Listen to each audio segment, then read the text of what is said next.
General speaker साहब, बात को कहाँ से शुरू करूं, क्योंकि आजकल जो कोई यहाँ पर बोलता है तो फिर उसका सॉफ्टवेयर अपडेट किया जाता है।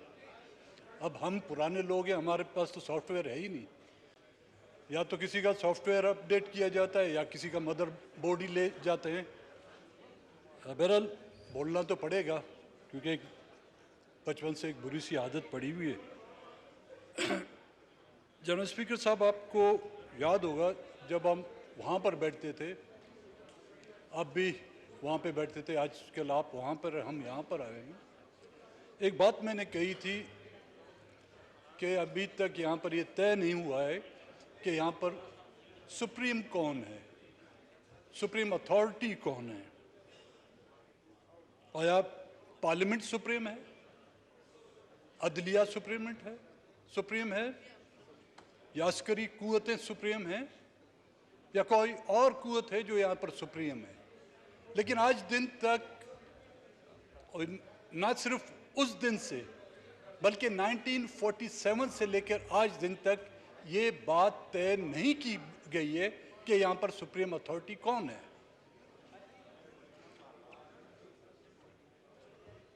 जनाब स्पीकर साहब, मैं वज़ीर आज़म साहब को एतमाद का जो वोट आज उन्होंने लिया हुआ है, उनको अपनी तरफ से, अपनी पार्टी की तरफ से मुबारकबाद पेश करता हूँ। पाकिस्तान के वजूद में आने के 9 साल बाद इस मुल्क को एक आइन देने की कोशिश की गई, जिसको 1956 का आइन कहा जाता है, जिसको इस मुल्क के उस वक्त के अक्सरियती सूबे की क़यादत और वहाँ के नुमाइंदगान की तरफ से एतराज़ात की वजह से वो आइन काबिले अमल ना हो सका। और फिर बिल्कुल 2 साल के बाद यहाँ पर फौजी डिक्टेटरशिप ने एक मार्शल लॉ लगाया 1958 में, और वो मार्शल लॉ चलता रहा। और फिर 1962 में एक एग्जीक्यूटिव ऑर्डर के जरिए से एक आइन पास किया गया, एक मार्शल लॉ के दौर में और एग्जीक्यूटिव ऑर्डर के जरिए से। उस वक्त जब 1956 का आइन मुतारफ किया जा रहा था तो बंगाल के लोगों को एतराज़ था उस पर। उनकी अक्सरियत को जो तस्लीम नहीं किया जा रहा था, उसकी वजह से बंगाल के नुमाइंदगान ने उस पर एतराज़ात किए, और जो वो 1946 का आइन कंट्रोवर्शियल रहा और जिस पर अमल दरामद ना हो सका।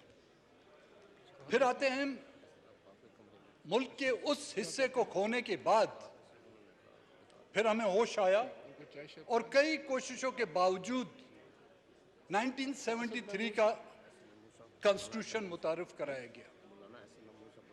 जनाब स्पीकर साहब, रिकॉर्ड में ये बात वाज़ेह है कि उस वक्त 1973 का कॉन्स्टिट्यूशन जब पास किया गया, बलूचिस्तान से 4 नुमाइंदे थे हमारे, उनमें से 4 में से 3 ने उस कॉन्स्टिट्यूशन पर दस्तखत नहीं किए। लेकिन फिर भी उस आइन को मुत्तफ़िका आइन कहा जा गया है, हमने उस पर एतराज़ नहीं किया। लेकिन सवाल ये पैदा होता है कि क्यों बलूचिस्तान के 4 में से 3 ने उस पर दस्तखत नहीं किए? क्योंकि उनको ये पता था, बलूचिस्तान के लोगों को ये पता था, बलूचिस्तान की लीडरशिप को ये पता था, बलूचिस्तान के नुमाइंदगान को ये पता था कि इस मुल्क में हमेशा वादे जो हैं वो वफा नहीं हुए, और हुआ भी इस तरह। 1973 में जब एक कंकरेंट लिस्ट दी गई थी कि 10 साल के बाद उस कंकरेंट लिस्ट को जो है सूबों को मुंतकिल किया जाएगा, आप खुद ही अंदाज़ा करें, वो 10 साल जो है ना 40 साल गुजर गए, और फिर जाके वो कंकरेंट लिस्ट 18 अमेंडमेंट के शक्ल में जो है सूबों को मुंतकिल की गई, और वो भी इस खस्ता हाल में उनको मुंतकिल की गई कि सूबे भी नहीं समझ रहे कि उसका क्या करें।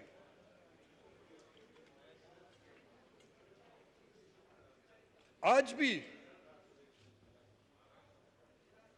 2023 में जब उस आइन की सिल्वर गोल्डन जुबली मनाई जा रही है, यहां पर जश्न मनाए जा रहे हैं, उस वक्त भी 1973 में जब वो आइन मुतारिफ किया गया, यहां पर इस्लामाबाद, लाहौर, कराची में जश्न मनाए जा रहे थे, लेकिन उस वक्त भी 1973 में भी बलूचिस्तान जो है खून आलूद था।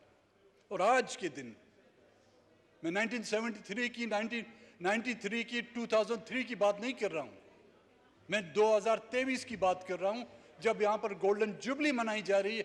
आज भी बलूचिस्तान वही खून आलूद है, उसमें कोई तब्दीली नहीं आई।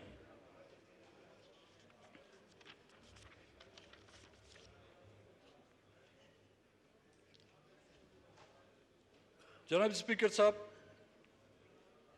पार्लियामेंट, अदलिया, इनको अपने इख्तियारात और अपने दायरे में रहकर अगर फैसले करें, अपने डोमेन में रहते हुए ये फैसले करें, कोई किसी की सुप्रीमेसी को चैलेंज ना करे, तो मेरे ख्याल में ये मुल्क चल सकता है।